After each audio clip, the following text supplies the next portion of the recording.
ശബരിമല സ്വർണ്ണക്കവർച്ചയിൽ ഇഡിയുടെ ഹർജി ചീഫ് ജസ്റ്റിസിന്റെ ബെഞ്ചിന് വിട്ടു. ഇഡി ഹർജി ഹൈക്കോടതി ദേവസ്വം ബെഞ്ച് പരിഗണിക്കുന്ന കാര്യത്തിൽ ചീഫ് ജസ്റ്റിസ് തീരുമാനമെടുക്കും. സ്വർണ്ണക്കവർച്ചയിൽ അന്വേഷണത്തിന് കേസെടുക്കുന്നതിനായി എഫ്ഐആറിന്റെ പകർപ്പ് ആവശ്യപ്പെട്ട് ഇഡി ഹൈക്കോടതിയെ സമീപിച്ചിരുന്നു. വിവരങ്ങളുമായി കൊച്ചിയിൽ നിന്നും രേഷ്മ ബാബു ചേരുകയാണ്. രേഷ്മ, ഇഡിയുടെ ഹർജിയാണ് ചീഫ് ജസ്റ്റിസിന്റെ ബെഞ്ചിന് വിട്ടത്. ഇഡി പിടിമുറുക്കുകയാണ്. സാമ്പത്തിക വിഷയത്തിലാണ് ഇഡി സ്വാഭാവികമായും അന്വേഷിക്കുക. എഫ്ഐആറിന്റെ കേസിൽ എഫ്ഐആറിന്റെ പകർപ്പാണ് ആവശ്യപ്പെട്ടിരിക്കുന്നത്. കോടതിയുടെ നടപടിക്രമങ്ങളുടെ മറ്റു വിവരങ്ങൾ കൂടി. സുരേഷ്, ശബരിമല സ്വർണ്ണക്കവർച്ചയിൽ അത് കള്ളപ്പണ ഇടപാട് പ്രഥമദൃഷ്ട്യാ നടന്നിട്ടുണ്ടെന്ന് വ്യക്തമാണെന്ന് ചൂണ്ടിക്കാട്ടിക്കൊണ്ടാണ് എൻഫോഴ്സ്മെന്റ് ഡയറക്ടറേറ്റ് നിലവിൽ ഹൈക്കോടതിയെ സമീപിച്ചത്. ഒപ്പം തന്നെ ഹൈക്കോടതിയിൽ ഹർജി നൽകിയ സമയത്ത് പ്രധാനമായിട്ട് ഉന്നയിച്ച വാദം എന്ന് പറയുന്നത് ഈ സ്വർണ്ണക്കവർച്ചയുമായി ബന്ധപ്പെട്ട് PMLA ആക്ട് പ്രകാരം അന്വേഷണം നടത്താനായിട്ട് സ്വതന്ത്രമായിട്ടുള്ള അന്വേഷണം നടത്താനായിട്ടുള്ള ഒരു ഏജൻസി എന്ന നിലയിൽ ഇഡിക്ക് അധികാരമുണ്ട്. നേരത്തെ റാന്നി കോടതി ഈ സ്വർണ്ണക്കവർച്ച കേസിന്റെ എഫ്ഐആറും മറ്റ് അനുബന്ധ രേഖകളും ആവശ്യപ്പെട്ടുകൊണ്ടുള്ള ഇഡിയുടെ ഹർജി തള്ളിയിരുന്നു. ആ ഒരു നടപടി, അതായത് റാന്നി കോടതിയുടെ നടപടി അത് തെറ്റാണെന്ന് ചൂണ്ടിക്കാട്ടിക്കൊണ്ടാണ് ഇഡി ഹൈക്കോടതിയെ സമീപിച്ചത്. ഇന്ന് ഈ ഹർജി ജസ്റ്റിസ് CS ഡയസിന്റെ ബെഞ്ചിന് മുന്നിൽ വന്ന സമയത്ത് നിലവിൽ ഡയസ് എടുത്ത തീരുമാനം, അതായത് CS ഡയസിന്റെ ബെഞ്ച് എടുത്ത തീരുമാനം എന്ന് പറയുന്നത് ചീഫ് ജസ്റ്റിസിന് മുന്നിലേക്ക് ഈ ഹർജി വിട്ടു എന്നുള്ളതാണ്. അതായത് ഹൈക്കോടതി ദേവസ്വം ബെഞ്ചിന് മുന്നിലേക്ക് ഈ ഹർജി വിടണം എന്നുള്ള ഒരു അഭിപ്രായമാണ് ജസ്റ്റിസ് CS ഡയസിന്റെ ഭാഗത്തു നിന്നും ഉണ്ടായത്. അക്കാര്യത്തിൽ ഒരു തീരുമാനം എടുക്കുവാൻ വേണ്ടിയിട്ടാണ് ചീഫ് ജസ്റ്റിസിന് ഈ ഹർജി വിട്ടുകൊണ്ടുള്ള ഒരു നടപടിയിലേക്ക് സിംഗിൾ ബെഞ്ച് തീരുമാനം കൈക്കൊണ്ടത്. എന്തായാലും ഇനി ഈ ഹർജി ചീഫ് ജസ്റ്റിസ് അടങ്ങിയ ഡിവിഷൻ ബെഞ്ച് തീരുമാനമെടുക്കും. ദേവസ്വം ഒപ്പം മറ്റൊരു പ്രധാനപ്പെട്ട വിഷയം, ഈ ഒരു വിഷയവുമായി ബന്ധപ്പെട്ട് ഈ മുൻകൂർ ജാമ്യം തേടിയിരിക്കുകയാണല്ലോ മുൻ അഡ്മിനിസ്ട്രേറ്റീവ് ഓഫീസർ ശ്രീകുമാറാണ് ഹൈക്കോടതിയെ സമീപിച്ചത്.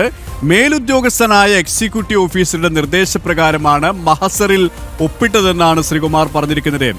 ക്ഷേത്രത്തിലെ അമൂല്യ വസ്തുക്കളുടെ സുരക്ഷാ ചുമതല തനിക്കുണ്ടായിരുന്നില്ലെന്നും ശ്രീകുമാർ കോടതിയിൽ അറിയിച്ചിരിക്കുകയാണല്ലോ. മറ്റെന്തൊക്കെ കാര്യങ്ങളാണ് ശ്രീകുമാർ കോടതിയിൽ പറഞ്ഞിരിക്കുന്നത്?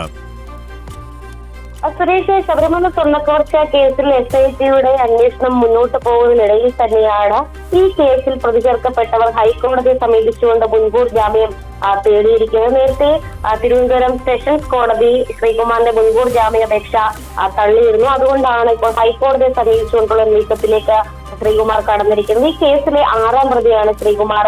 മേലുദ്യോഗസ്ഥരായിട്ടുള്ള എക്സിക്യൂട്ടീവ് ഓഫീസറുടെ നിർദ്ദേശപ്രകാരമാണ് താൻ അഡ്മിനിസ്ട്രേറ്റീവ് ഓഫീസർ എന്നുള്ള നിലയിൽ മഹസറിൽ ഒപ്പിട്ടതെന്നാണ് ശ്രീകുമാർ പറഞ്ഞിട്ടുള്ളത്. ക്ഷേത്രത്തിലെ അമൂല്യമായിട്ടുള്ള ഒരു വസ്തുക്കളുടെയും ചുമതല തനിക്ക് ഉണ്ടായിരുന്നില്ല. സ്വർണം പൂശാനായിട്ടുള്ള തീരുമാനം താൻ സ്ഥാനം ഏൽക്കുന്നതിന് മുൻപ് തന്നെയാണ് എടുത്തതെന്നുള്ളതാണ് ശ്രീകുമാർ ഈ മുൻകൂർ ജാമ്യാപേക്ഷയിൽ പറയുന്നത്. പക്ഷേ നേരത്തെ തന്നെ ദേവസ്വം വിജിലൻസ് അടക്കം കണ്ടെത്തിയിട്ടുണ്ട്. അഡ്മിനിസ്ട്രേറ്റീവ് ഓഫീസർ എന്നുള്ള നിലയിൽ ശ്രീകുമാർ ചെമ്പ് തകിടുകൾ സ്വർണം പൂശുന്നവർ കൊടുക്കുന്നു എന്നുള്ള രീതിയിലാണ് മഹസർ തയ്യാറാക്കിയതും ഒപ്പിട്ടിട്ടുള്ളതും. അതുകൊണ്ട് തന്നെ ഇക്കാര്യത്തിൽ നടപടി അനിവാര്യമാണെന്നായിരുന്നു ദേവസ്വം വിജിലൻസിന്റെ കണ്ടെത്തൽ.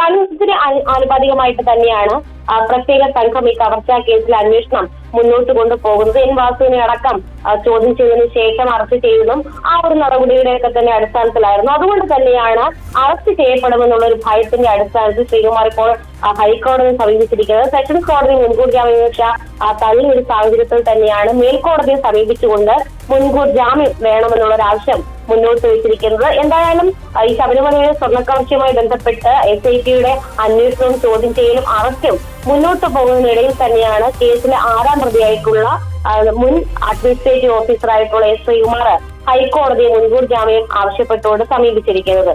സർദിനിയാണ് ഈ കേസിൽ, സ്വർണ്ണക്കവർച്ച കേസിൽ കൂടുതൽ പ്രതികൾ, കൂടുതൽ നടപടികൾ, അറസ്റ്റ്, ഇത്തരത്തിൽ കാര്യങ്ങൾ നീങ്ങുമ്പോഴാണ് 6ാം പ്രതി ഇത്തരത്തിൽ മുൻകൂർ ജാമ്യ ഹർജി നൽകിയിരിക്കുന്നത്. വിശദാംശങ്ങളാണ് രേഷ്മ ബാബു കൊച്ചിയിൽ നിന്നും നൽകിയത്.